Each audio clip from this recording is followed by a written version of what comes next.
بسم اللہ الرحمن الرحیم۔ آج کل مفتی عبدالرؤف سکھروی صاحب کی ایک ویڈیو نشر ہوئی ہے جس میں وہ چل کے دکھا رہے ہیں کہ کیسے نبی کریم صلی اللہ علیہ وسلم چلا کرتے تھے۔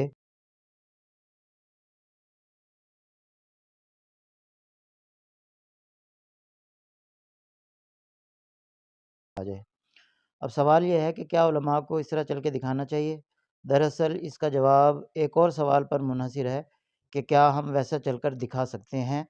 تو اس کا جواب بالکل نفی میں ہے۔ کوئی بھی انسان نبی کریم صلی اللہ علیہ وسلم کی طرح نہیں چل سکتا یا چل کر دکھا نہیں سکتا، اس وجہ سے کہ آپ صلی اللہ علیہ وسلم کا جو جسم تھا وہ کامل مکمل تھا، حسین و جمیل اور متوازن تھا، ہر لحاظ سے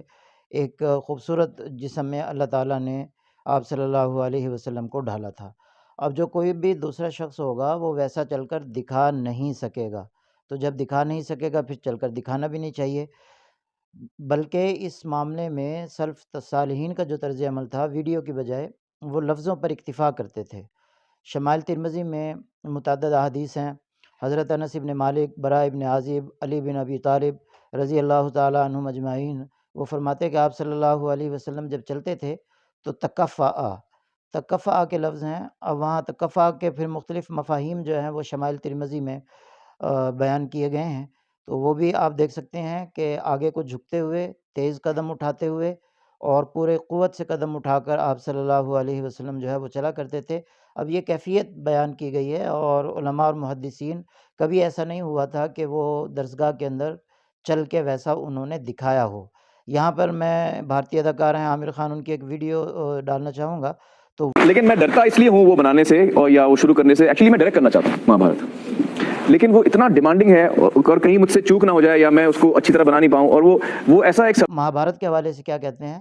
کہ میں ویسا کر نہیں سکتا، حالانکہ وہ ایک پروفیشنل اداکار ہیں، لیکن اس کے باوجود وہ کہہ رہے ہیں کہ مجھے ڈر ہے کہ اس میں ویسا کر نہیں سکوں گا، اس لیے میں وہ نہیں کرنا چاہتا۔ تو جب وہ لوگ اتنے حساس ہیں ان معاملات کے اندر، تو ہمیں نبی کریم صلی اللہ علیہ وسلم کی ذات کے حوالے سے زیادہ حساس ہونا چاہیے۔ اس معاملے کا ایک پہلو یہ بھی ہے کہ آج کل ایک کیمرے کا دور ہے، اور اس میں پھر ہر شخص جو ہے کیمرہ لے کے بیٹھ جائے گا اور ایک بے ہنگم سلسلہ شروع ہو جائے گا جس میں مختلف افعال کو ویڈیو کے سامنے ویڈیوگرافی اس کی جائے گی، ویڈیو بنائی جائے گی، اور پھر اس کا نقصان یہ بھی ہوگا کہ لفظوں میں جو تصور بنتا ہے آپ صلی اللہ علیہ وسلم کے افعال کا، وہ براہ راست جڑا ہوتا ہے آپ کی ذات کے ساتھ، بیچ میں کوئی شخص نہیں ہوتا، لیکن جب ویڈیو بنے گی تو پھر اس کا نقصان یہ ہوگا کہ درمیان میں وہ شخص بھی موجود رہے گا جس نے وہ ویڈیو بنائی ہے۔ اب اس کے جسم میں اگر کوئی نقص ہے تو دیکھنے والا اسی نقص کے ساتھ وہ تصور قائم کرے گا، حالانکہ آپ صلی اللہ علیہ وسلم کی ذات میں وہ نہیں تھا۔ تو میرے خیال میں اس سے بہت زیادہ احتراز کرنا چاہیے، اور اس معاملے میں امام ابن تیمیہ کی جو مثال ہے وہ ہمیں سامنے رکھنی چاہیے۔ میں اس کو واضح نہیں کروں گا، اس کی تفصیل میں نہیں جاؤں گا، کیونکہ جاننے والے اس کے بارے میں جانتے ہیں اور عوام الناس کو بتانا مناسب بھی نہیں ہے، اور اگر کچھ حضرات اس کے بارے میں دیکھنا چاہیں تو امام ابن تیمیہ پر جو اعتراضات کیے گئے تھے ان میں ایک بڑا اعتراض اسی سے ملتا جلتا تھا، اور وہ کافی مشکلات ان کے لیے پھر پیدا ہوئی تھی اس طرح کے معاملات کی وجہ سے۔